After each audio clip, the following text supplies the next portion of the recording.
بسم اللہ الرحمن الرحیم۔ اولاد پر والدین کی ذمہ داریاں، واقعہ مکمل سنیں۔ حدیث میں والدین کے ساتھ نیک برتاؤ۔ قرآن اور معصومین علیہ السلام کی حدیثوں میں والدین کے ساتھ نیک برتاؤ اور اچھے اخلاق سے پیش آنے پر بہت زور دیا گیا ہے۔ اللہ نے کئی جگہوں پر اپنی وحدانیت عبادت میں شکر ادا کرنے کے حکم کے ساتھ والدین کے ساتھ نیک برتاؤ کرنا اور ان کا شکریہ ادا کرنے کا حکم دیا ہے۔ انسان ایک سماجک مخلوق ہے، اس لیے اللہ نے اسے الگ الگ رشتوں میں پرویا ہے اور ہر ایک پر دوسرے کے کچھ حق ہیں، کچھ ذمہ داریاں ہیں جس کو ادا کرنا ہر ایک کے لیے ضروری ہے۔ ان سارے رشتوں میں سب سے اہم اور پہلا رشتہ ہر انسان کا اپنا والدین کے ساتھ ہے، کیونکہ اللہ کے بعد وہی ہیں جن کے وجود کی برکت سے ہر انسان اس دنیا میں وجود کی نعمت پاتا ہے، یعنی والدین کی وجہ سے ہی انسان جس کا کوئی وجود نہیں تھا اس کے وجود ملا اور اس دنیا میں آیا تاکہ انسانی کمال کے درجوں کو طے کرے، اونچے مقام حاصل کرے۔ حقیقت میں انسان نے پائی جانے والی ساری خوبیاں، اچھائیاں اور نیک عادتوں کی بنیاد اس کے والدین ہی ہیں۔ اسی وجہ سے اللہ نے قرآن میں اپنی بندگی اور اطاعت کے ساتھ والدین کے ساتھ احسان اور نیکی کرنے کا حکم دیا، اور جس طرح عبادت کے بنا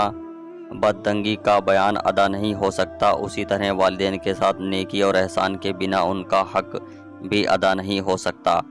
قرآن اور معصومین علیہ السلام کی حدیثوں میں والدین کے ساتھ نیک برتاؤ اور اچھے اخلاق سے پیش آنے پر زور دیا گیا ہے۔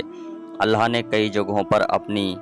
وحدانیت عبادت اور شکر ادا کرنے کے حکم کے ساتھ والدین کے ساتھ نیک برتاؤ کرنا اور ان کا شکریہ ادا کرنے کا حکم دیا۔ والدین کی نیکی اور احسان کرنے کا حکم اللہ کا ارشاد ہے کہ اور تمہارے رب نے حکم دیا کہ تم ان کے علاوہ کسی کی عبادت نہیں کرو گے اور اپنے والدین کے ساتھ نیک رویے سے پیش آؤ گے۔ اگر ان میں سے کوئی ایک یا دونوں تمہارے سامنے بوڑھے ہو جائیں اور ان کی کوئی بات بری لگے تو ان کو اف تک مت کہنا اور نہ ہی انہیں جھڑکنا، اور ان سے نرم لہجے سے بات کرنا اور اس سے مہربانی محبت اور جھک کر پیش آنا اور کہنا، اے پروردگار تو ان پر اسی طرح رحم فرما جس طرح انہوں نے مجھے پالا ہے۔ اللہ نے خاص طور سے والدین کے بڑھاپے کا ذکر فرمایا ہے کہ تم اگر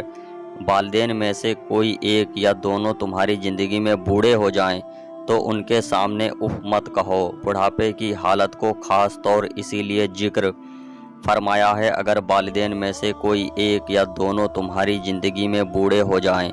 تو ان کے سامنے اف تک مت کہو۔ بڑھاپے کی حالت کو خاص طور پر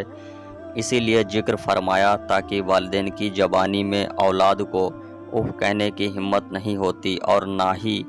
انہیں جھڑک سکتے ہیں۔ ادھکار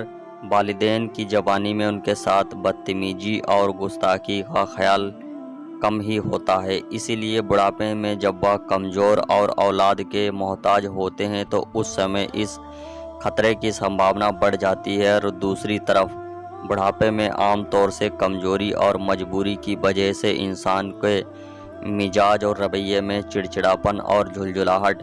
پیدا ہو جاتی ہے، تو وہ ایک طرح سے اولاد کا امتحان ہے کہ اپنے والدین کے ساتھ اچھا سلوک کرے، جیسے وہ اولاد کے بچپن میں ہر طرح کی تکلیف اور سختیوں کو ہنسی خوشی سے برداشت کرتے ہیں۔ امام علی علیہ السلام فرماتے ہیں کہ اگر والدین کی وہ طرح سورۃ عنقبوت آیت 8 میں اللہ کا ارشاد ہے کہ ہم نے انسان کو اپنے والدین کے ساتھ نیک رویہ کرنے کی نصیحت کی ہے، اور اگر وہ کوشش کرے کہ تم میرے ساتھ اسی طرح قرار دو جس کا تمہیں کوئی علم نہیں ہو تو کبھی بھی ان کا کہنا مت، تم سب کے میری طرح پلٹ کر آنا ہے، پھر میں ہر اس چیز سے باخبر کروں گا جو تم کرتے رہے ہو۔ والدین کا حق کبھی ختم نہیں ہوتا، اسی لیے ان کے ساتھ ہمیشہ نیکی اور بھلائی کے ساتھ پیش آنا واجب ہے، چاہے وہ کافر ہی کیوں نہ ہو۔ اسی لیے ان کے ساتھ نیکی کرنا ان کے مسلمان ہونے کے ساتھ خاص نہیں بلکہ ان کے ساتھ ہر حال میں اچھا برتاؤ ضروری ہے، چاہے وہ کافر ہی ہو۔ یہی وجہ ہے کہ اسلام نے بڑی سختی سے ان سے برود اور نافرمانی سے ڈرایا اور والدین کی نافرمانی کی اور برود کو شرک کے بعد سب سے بڑا گناہ قرار دیا۔ معصومین علیہ السلام کی حدیث میں اور روایتوں میں بھی والدین کی بہت اہمیت بیان ہوئی ہے اور ان کے ساتھ نیک رویے سے پیش آنے پر بہت زور دیا گیا ہے۔ اسی لیک میں ہم سب کچھ حدیثوں کا ذکر کر رہے ہیں۔ امام علیہ السلام نے فرمایا کہ اپنے والدین اور اپنے استاد کے سامان میں اسی جگہ سے کھڑے ہو جاؤ چاہے تم امیر اور اونچے پد پر ہی کیوں نہ ہو۔ ایسے ہی سچے قصے سننے کے لیے ہمارے چینل کو سپورٹ کریں۔